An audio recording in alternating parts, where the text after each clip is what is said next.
Hello, welcome to Eric on the Last Taboo. This is your host, Eric Diaz. And today we're joined by my friend, Jody Turpin. Hey, Eric. How you doing? Doing great. And also, what we're talking about today is me and Jody have very similar experiences. We were both diagnosed with schizo-affective disorder, but Jody has recently learned that she does not have schizo-affective disorder. And in fact, she has a rare autoimmune disease. Yes. Well, actually, for a little while, they diagnosed me initially with an autoimmune disease, and they changed their diagnosis to a type of infection known as Borrelia recurrentis and Ehrlichia, among a few other things. Okay, and what causes this? A bug bite. So it's a disease that's often transmitted by ticks, but can be transmitted through other bugs like mosquitoes or sometimes even spiders or fleas. More commonly with these specific infections, it's transmitted by a type of louse. Okay, and that is, and how long? When were you first diagnosed with schizo-affective disorder? I believe I was 22 years old, so about 4 years ago. Okay, and was it a sudden onset? It was very sudden. I had dealt with mood issues for a couple of years up until that point, and I had a diagnosis at that time of bipolar 2. And it was very, very abruptly that I was kind of just started developing a lot of delusions and some hallucinations, and my personality changed very, very abruptly. It was very noticeable to all my friends. Okay, and did this happen in Georgia? It did. Okay, and where are you from originally? Fort Lauderdale, Florida. Fort Lauderdale, Florida. Okay.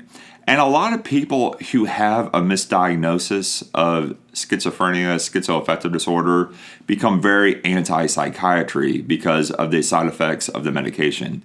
And do you have a negative view of psychiatry now that you know you're misdiagnosed? Not at all. I truly credit psychiatry with saving my life, honestly. I was in a very rough place, and they helped me. Even if the diagnosis was initially wrong, they helped me get better, and they helped me survive a very, very trying time. And the medications were rough to deal with, but the alternative of just not having them was way, way worse. Yeah, okay. And did you agree to take the medication initially? I did. Okay. So there's a symptom that some people with schizophrenia-related disorders have called agitationagia, where you have a lack of insight and you're too sick to know you're sick, and you didn't have that? I dealt with that a lot throughout what I was throughout the initial onset of psychosis, I should say.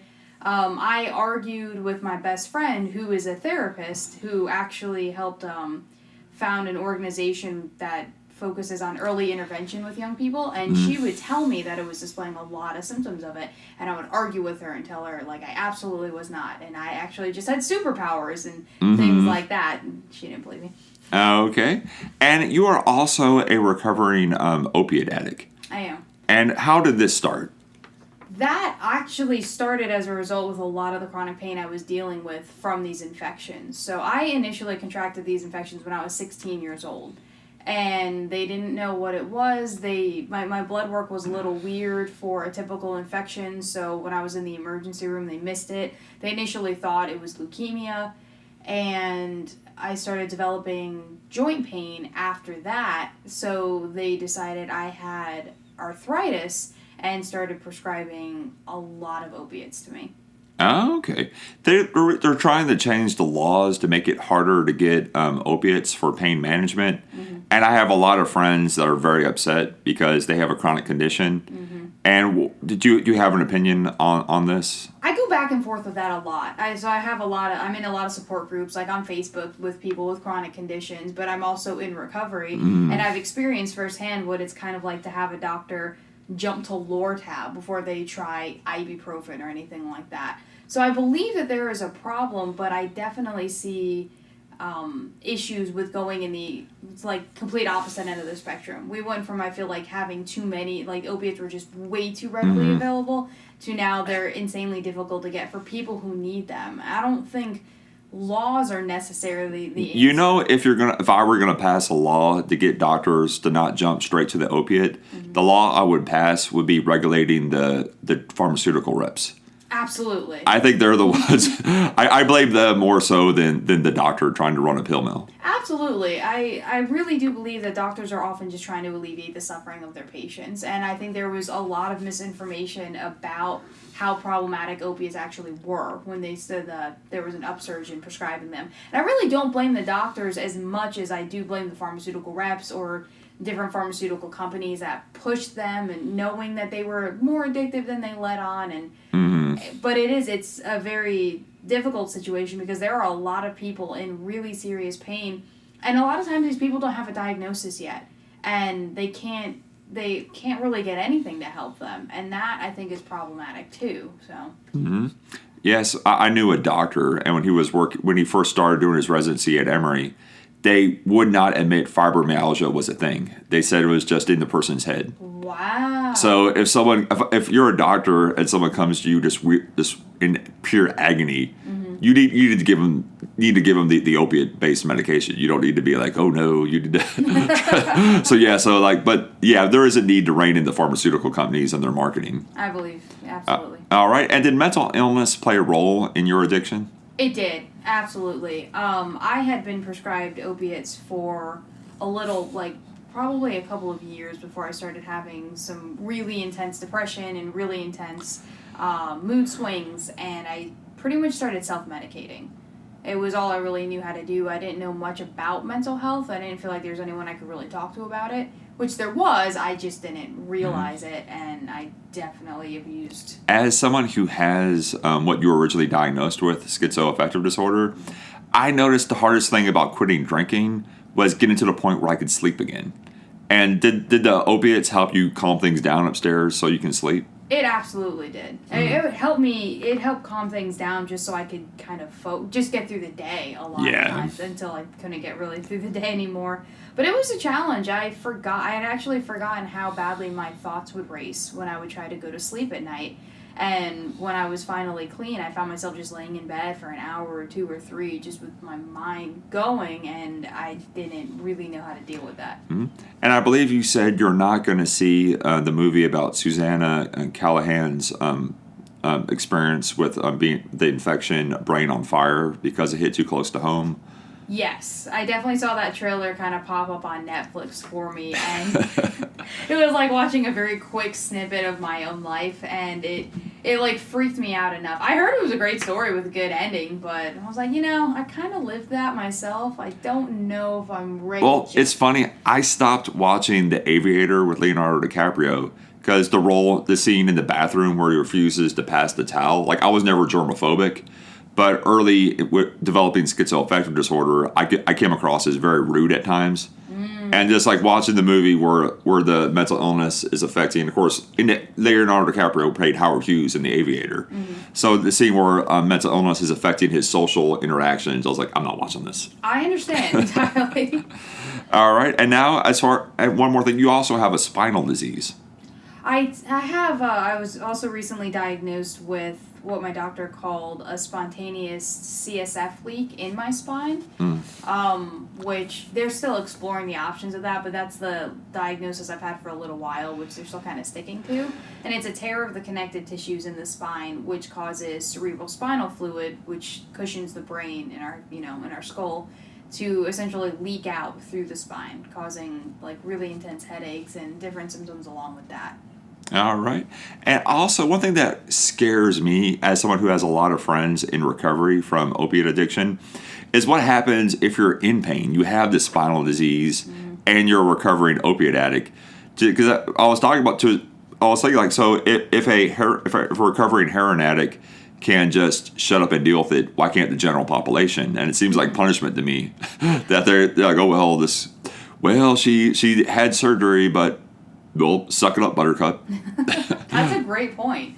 That is absolutely a great point. It's a fear for me, too. I actually had 2 surgeries over the summer, wrist and hand, and they gave me opiates at first, and I took them, because a wrist surgery was a lot more painful than I expected, but it freaked me out. It really did freak me out, so I used a combination of high doses of Tylenol and ibuprofen, and that took away the pain better than anything they gave me in and out of the hospital was actually those medications. So that was awesome.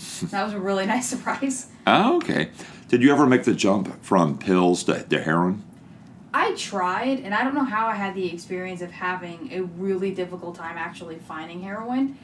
Like, there was a couple times where I contacted someone who was going to, get some for me, and something weird would always happen. Either my money would get stolen as I was trying to make the purchase, or, like, she at one point got arrested while going to get the stuff for me. There's a few other just odd experiences where I literally gave up, and I just decided to stick with what I had.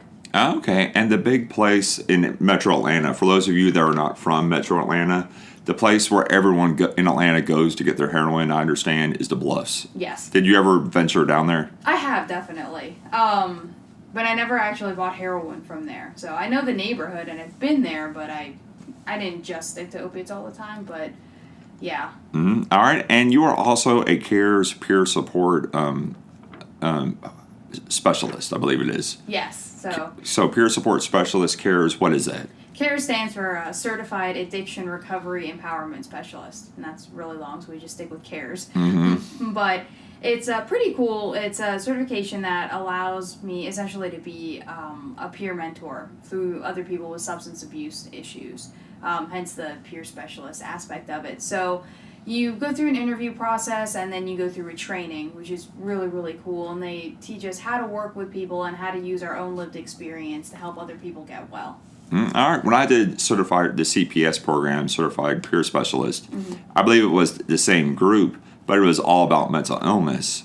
And a lot of the people in that group also had addiction. So I see that they've kind of splintered off a little bit. Yeah, so I believe with the CPS training is through the Department of Behavioral Health and Disabilities. I think I'm leaving a word out there.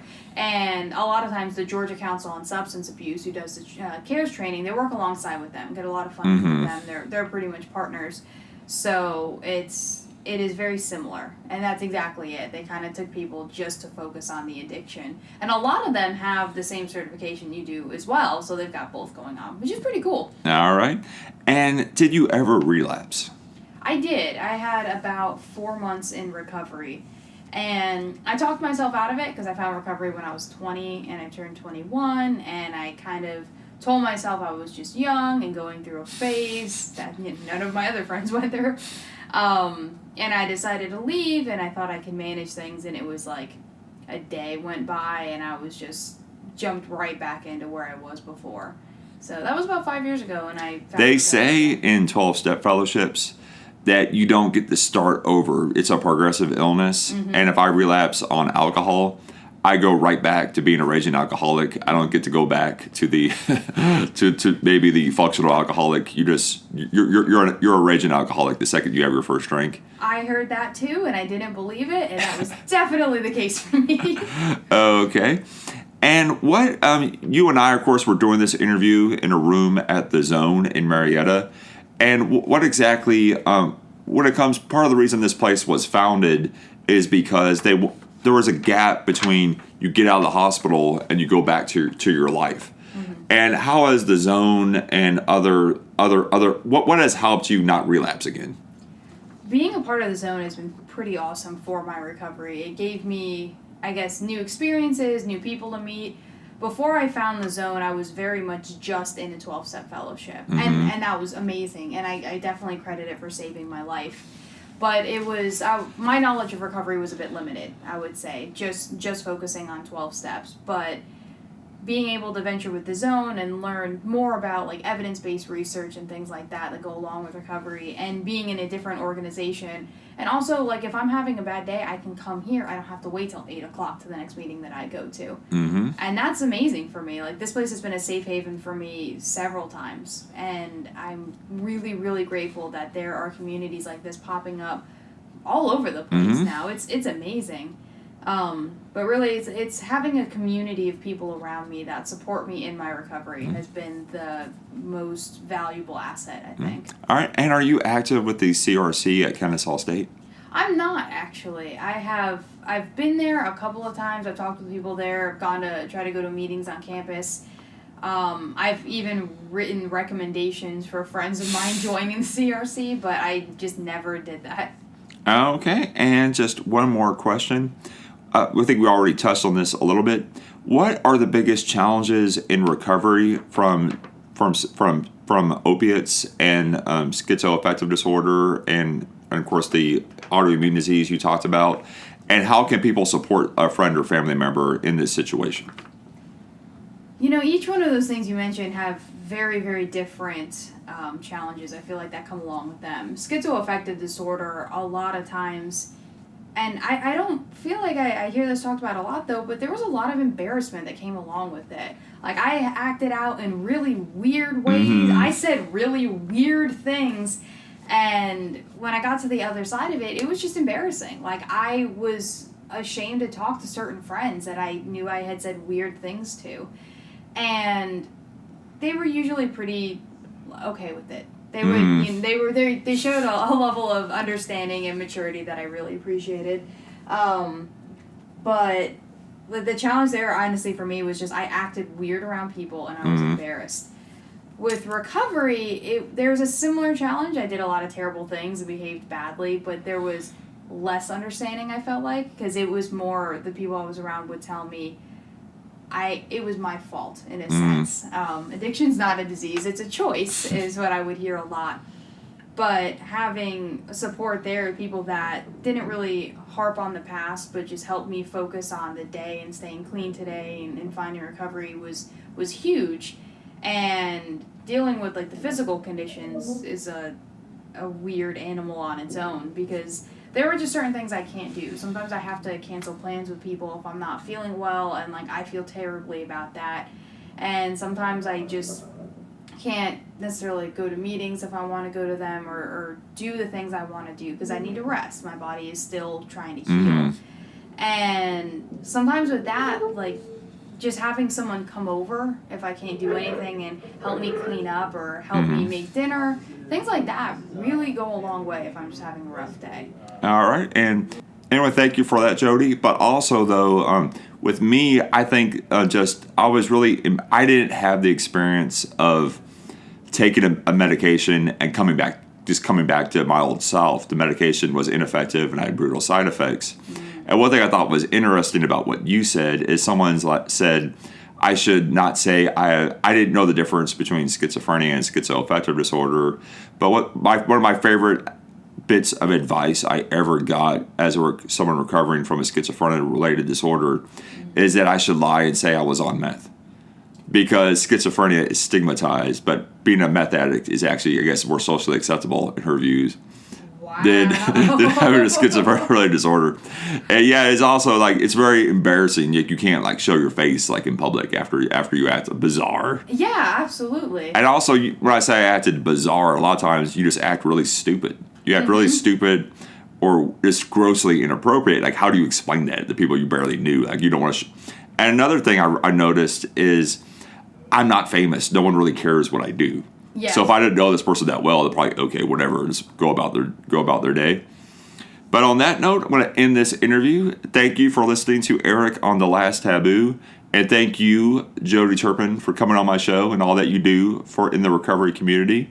Absolutely. Thanks for having me. And thank you. And be sure to tune in. Be sure to tune in next week when we have another. And to you. And have a great day. And thanks for listening.